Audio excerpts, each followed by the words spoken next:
Okay, so looking at Hess's law, wait, did I have it? Okay.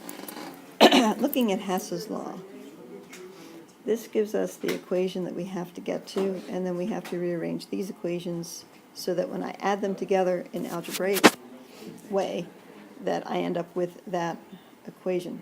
So typically what I do is I look at the first reactant, and I look to see if it shows up more than once in the equations given. It doesn't, so it's right here. It's on the reactant side as written. It's on the reactant side in my desired equation, so I'm going to write this equation as is.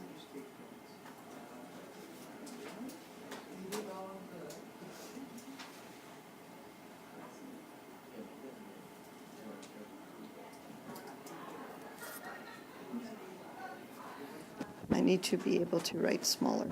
Okay, that's a liquid. And then my delta H is negative 583.5 kilojoules. Okay, so then looking at another unique one is this one, which is here.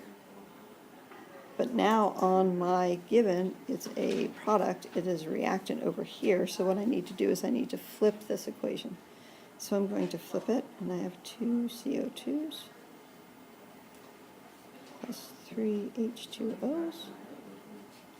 That goes to C2H6O, which is a liquid, plus my 3 oxygens.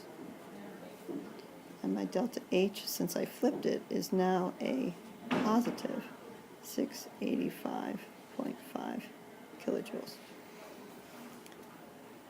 Okay. Now, I noticed that my coefficients for these two, that's a 2 and that's a 2. But the way I've written them is only a 1. So what I'm going to do is I'm going to multiply each equation by 2. Which means I also have to multiply this by 2.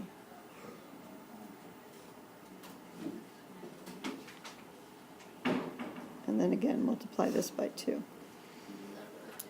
Now I'm going to add them together and cross off things that show up on both sides. I have 4 carbon dioxides on both sides. I have 5 oxygens on this side and 6 on this side, so those go away, but this stays as a 5. It's getting a little messy. I have 6 waters on this side, 4 waters here, those 4, and I'm going to be left with 2.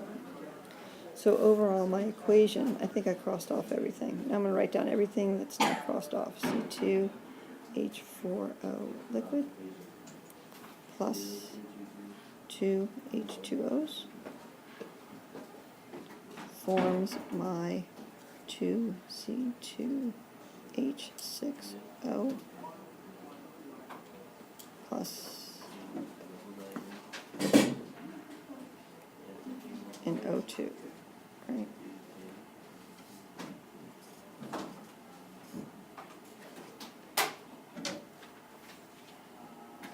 Yes, and I think I wrote this wrong right here. This should have been a 1.